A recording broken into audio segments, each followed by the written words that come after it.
Olá, bem-vindos a mais um Entre Amigos Conversando com o Mundo. No programa de hoje, iremos conversar sobre Belarus, um país também conhecido como Bielorrússia. Ele fica localizado no leste europeu e faz fronteiras com países como Rússia, Ucrânia e Polônia. A sua língua oficial é o russo e o bielorrusso. Para conversar melhor sobre Belarus, nós temos o prazer de convidar o embaixador Leonid Krupets. Seja bem-vindo, Leonid. Muito obrigada pela sua presença, é um prazer tê-lo aqui conosco. Muito obrigado, o prazer é meu. Leonid, vamos conversar mais agora sobre a cultura e o turismo de Belarus.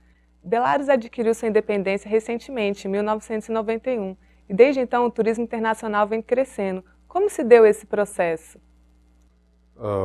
Как вы сказали, Беларусь находится в A центре República Европы. da Bielorrússia é um país que fica no centro da Europa e agora está conhecido em todo o mundo. Atualmente, nós somos um país independente, mas até o ano 1991, quando ganhamos a independência, a Bielorrússia formava parte da antiga União Soviética. Queria ressaltar que nossa história é muito interessante. Durante várias épocas, a Belarus fazia parte de vários estados. No século XIII até XVI, o nosso território formou parte do Grau Principado Lituano. De séculos XVI a XVII, de um estado de Rzeczpospolita, com Polônia. Depois formamos parte do Império Russo, da União Soviética e agora somos um país independente. Se falar mais profundamente sobre os castelos, a nossa história sempre foi vinculada às fronteiras e à proteção das fronteiras. É por isso que os castelos se tornam as fortificações. Cada uma delas tem uma parte que é residencial, que é moradia, e outra parte que é fortificação. Atualmente, no território de Belarus, restam mais de 150 castelos. Gostaria de lhes ensinar algumas fotos dos castelos belarussos. Podemos ver aqui vários que conservaram no território do nosso país. Os principais que atraem muito os turistas são os castelos da cidade de Nesvizh, Mir, castelo da cidade de Lida. E as pessoas que visitam nosso país têm muito interesse pelo castelo e trabalhamos muito para desenvolver o nosso turismo e isso contribui muito ao desenvolvimento do nosso turismo. Mas, sobretudo, a riqueza do nosso país é uma natureza, é uma bela natureza que todo visitante admira. Embaixador, o senhor falou sobre a natureza de seu país. Aqui no Brasil, nós temos a Amazônia, que é considerada como o pulmão do Brasil. E lá em Belarus, vocês têm alguma floresta que vocês consideram como o pulmão da Europa? Eu gostaria de agradecer pela pergunta, porque quando comparar a Bielorrússia e o Brasil, sempre tem uma associação nesse caso, porque como vocês tem uma natureza muito rica. Nós também cuidamos muito da nossa natureza na República da Belarus. No nosso país existem várias reservas naturais que são protegidas pelo Estado e que nós mostramos com orgulho para todo o mundo. E as principais reservas de relevo da República da Belarus são Belovezhskaya Pushcha, que é a Mata Belovezhskaya. Outra reserva é a reserva de Berezina. Nosso país tem uma natureza muito rica, sobretudo o destaque é inúmeros rios e lagos. Nosso país tem mais de 20 mil lagos. E quando nós falamos que o Brasil possui a Amazônia, que é considerada como pulmões da Europa, na Belarus, os nossos pântanos, nossa floresta, nossas reservas, também nós falamos que são pulmões da Europa. E é por isso que existe, que eu acho que tem essa semelhança. Embaixador, sobre a floresta de Puxa que o senhor estava nos falando, como é a fauna lá? Vocês têm algum animal que representa o país de vocês?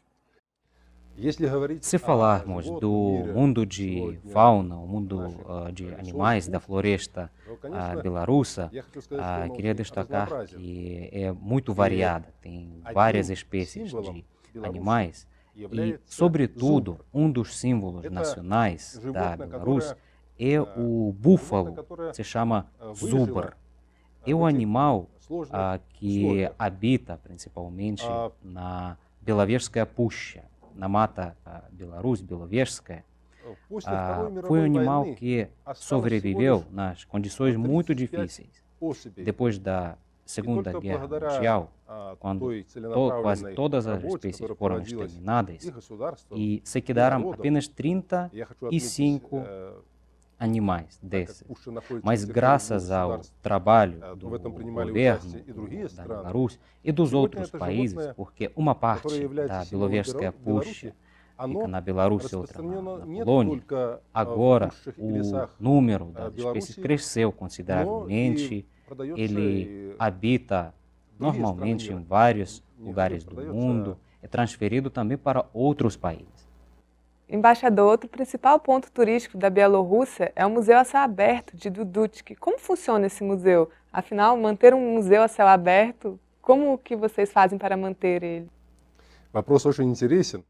Essa questão é muito interessante e é um grande prazer que aqui no Brasil, no país que fica tão longe da Bielorrússia, vocês conhecem que no nosso país existe um museu assim. Mas a princípio eu queria informar que não só esse museu que guarda os objetos da história do nosso país, que existe no nosso território, tem também outro museu na aldeia de Strochice. Tem museu em Zaslavlje. E vários museus que nós temos são etnográficos. Outros, porém, falam da história de vários períodos da história do nosso país.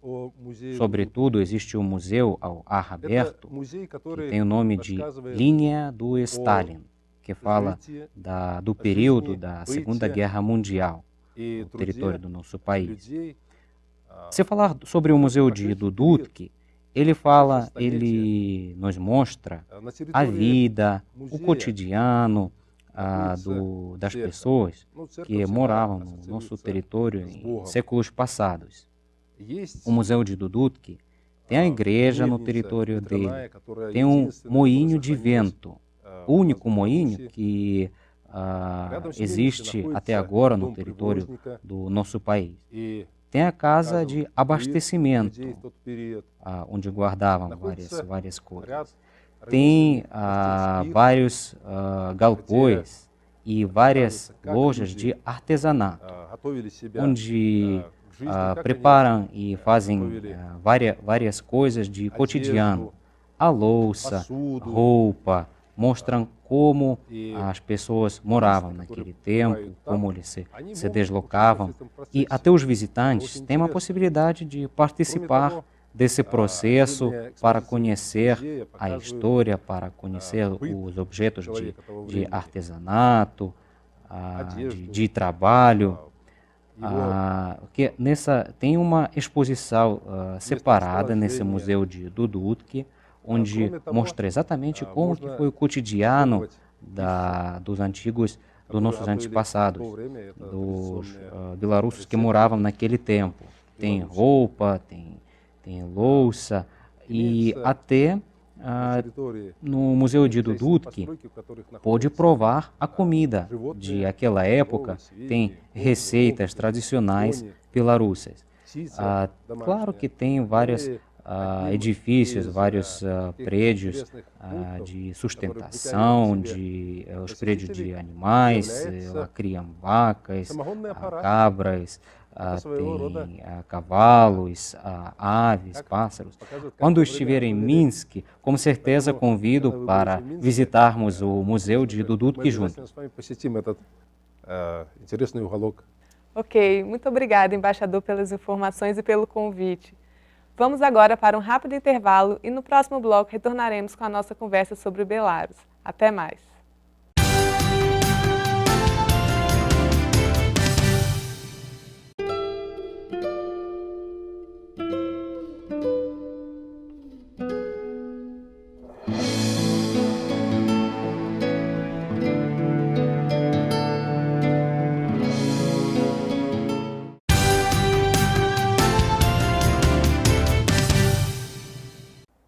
Estamos de volta com o programa Entre Amigos. Hoje estamos com a presença do embaixador Leonid Krupets, de Belarus. Embaixador, como se deu a formação histórico-cultural do seu país, que apesar de ter conquistado a independência recentemente, sua existência perdura há séculos? Se falarmos sobre a história e cultura do povo belarus, gostaria de confirmar que a nossa história e cultura sempre foi ligada à história e cultura de outros países, outros povos vizinhos, porque a Belarus, durante várias épocas, formava parte de vários estados. Ela formou parte do Grão-Principado lituano, onde a língua oficial, a língua principal, era belarusso. Depois, fazia parte do Estado comum com Polônia, a Rede Pospolita. E uma grande influência no cotidiano, na língua e na cultura, claro que teve a cultura e os costumes da Polônia. Depois fazíamos parte do Império Russo e a cultura russa deixou uma marca importante na nossa cultura, foi uma cultura bem forte, bem desenvolvida. E claro que nós tivemos uma base própria, uma base propriamente nossa para a construção da nossa cultura, nosso idioma. Eu gostaria de falar que nosso país passou vários acontecimentos bons e ruins na nossa história. No território da Belarus sempre foi palco de várias guerras.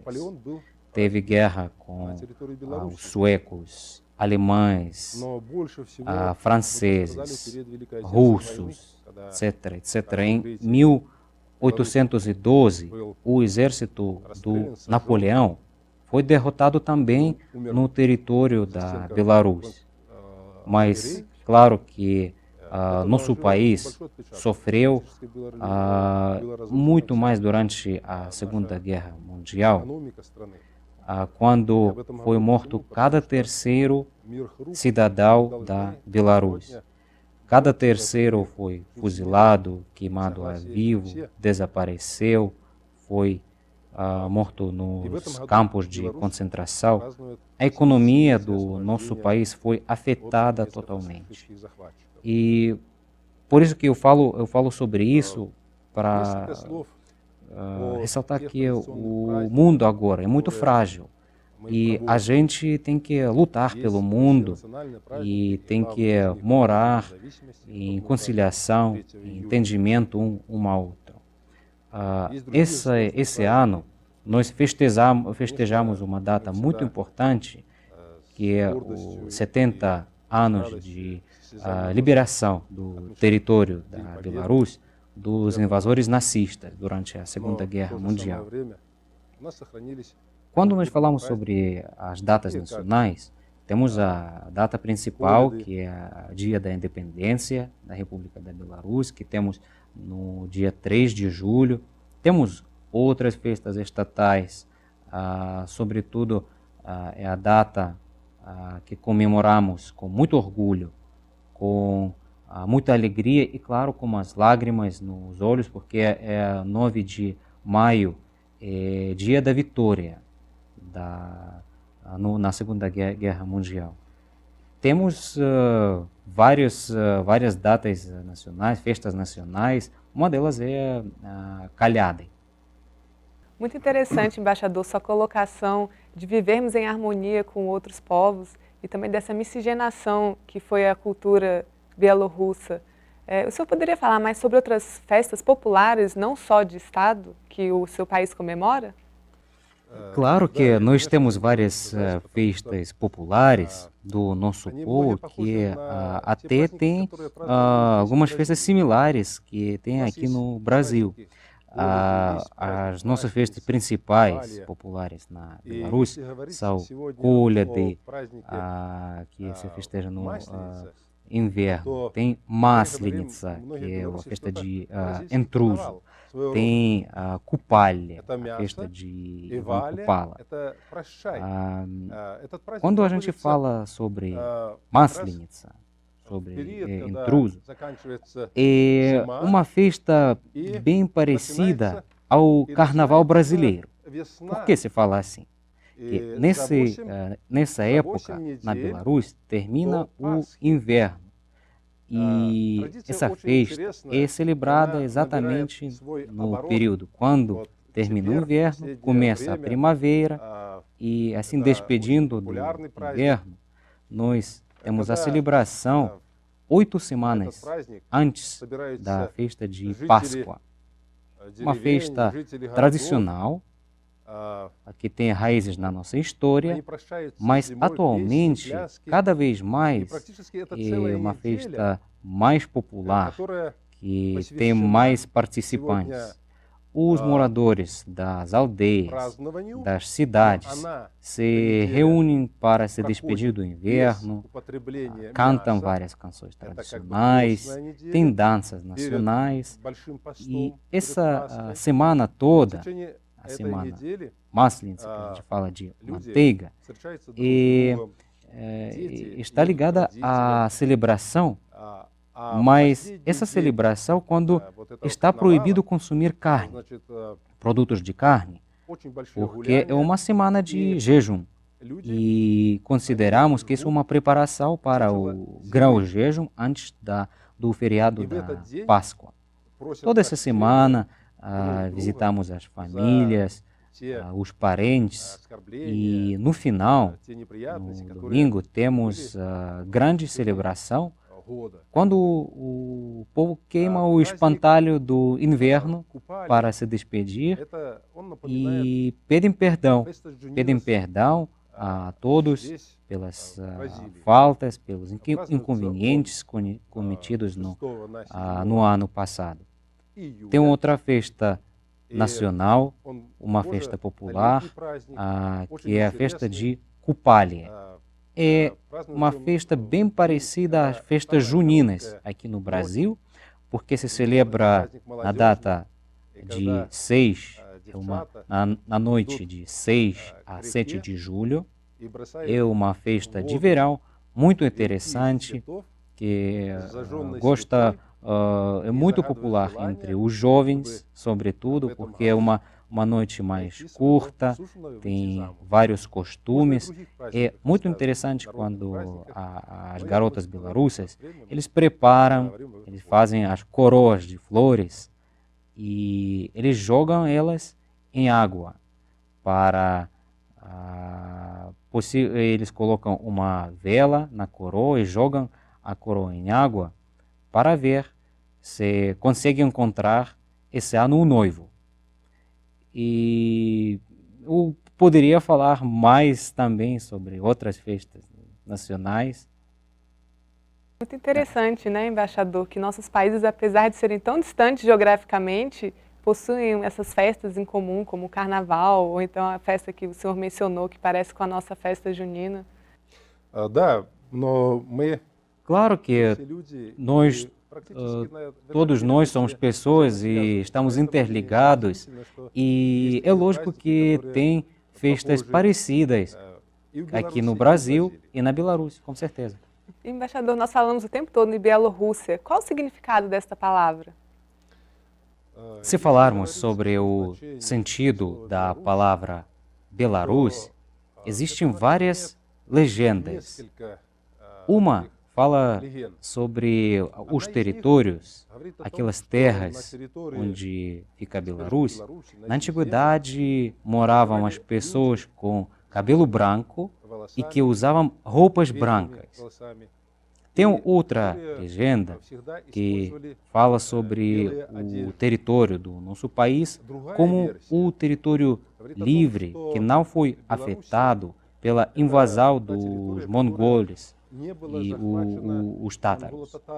E o que significa que tem a sangue limpa, não mesclada com outras sangues, o que levou a que essa terra não teve tantas consequências e ficou livre de invasão. Tem outras legendas, outras ideias e costumes que falam que belo, que vamos dizer, branco, significa bonito, e Belarus é um país, uma terra muito bonita, na verdade. E nas relações bilaterais com o Brasil, como estão nossas relações, tanto no campo comercial quanto no campo cultural? Há alguma parceria entre as universidades de Minsk ou alguma outra aqui no Brasil? Obrigado, é uma questão muito boa, porque hoje a nossa missão diplomática é contribuir ao desenvolvimento das relações bilaterais, fortalecer a nossa cooperação em todas as esferas. Na esfera econômica, queria falar que durante 20 anos, a partir da data de estabelecimento das relações diplomáticas entre os nossos países, o intercâmbio comercial cresce de ano para ano, constantemente.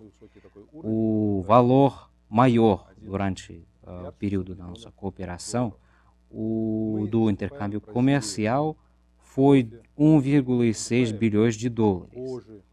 Nós, da Belarus, compramos do Brasil vários objetos, vários produtos, inclusive couro, sucos, chá, tem fornecimento grande de açúcar.